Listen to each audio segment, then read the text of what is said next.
Ang Pasig City Police Station sa ilalim ng pamumuno ni Police Colonel Hendrix B. Mangaldan, hepe ng nasabing himpilan, ay nakipagsanib puwersa sa command group, mga hepe ng tanggapan at mga kinatawan mula sa Eastern Police District, kabilang si Police Captain Eduardo S. Baclig Jr., hepe ng District Tactical Operations Center ng EPD. Sama-sama silang nakilahok sa Rotary District 3800 Service Project Exposition na pinangunahan ni District Governor Gina T. Sanchez na ginanap sa Mega Trade Hall 3, SM Mega Mall B, Ortigas Center, Mandaluyong City. Ang nasabing programa ng Rotary Club ng Pasig ay may temang pagpupugay sa kabayanihan ng Pasig Police na sumasalamin sa kahusayan at mga nagawa ng ating mga kapulisan ng Pasig. Samantala, ipinakita naman ng Pasig Police sa mga dumalo sa nasabing aktibidad ang impresibong presentasyon ng konsepto ng 911 call sa pamamagitan ng simulation exercise na nagpapakita ng mabilis na pagtugon sa mga tawag na nangangailangan ng police assistance at emergency.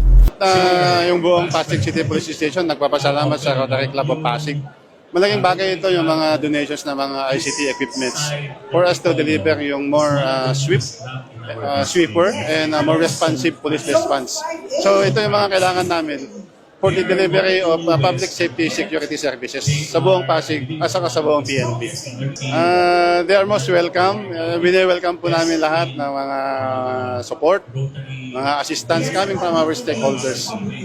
Nakakatuwa dahil both the LGU and the private sectors ay na-appreciate nila itong ating mga adhikain na ganito at yung mga donations patuloy na pumapasok. Upang sa ganun, yung PNP nila ay matulungan nila.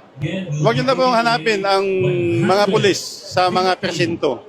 Kapag yung mga pulis ay nasa inyong mga telepono, dial 911. Sa loob ng 5 minuto, kami po ay darating. Ang mga pagsisikap na ito ay naaayon sa napapanahong pagtugon ng pulisya sa kaligtasan ng publiko at pag-unlad ng komunidad. Mula dito sa Eastern Police District, ako po ang inyong PNN correspondent, Patrolwoman Jenny Dolor, alagad ng batas, tagataguyod ng Balitang Pulis.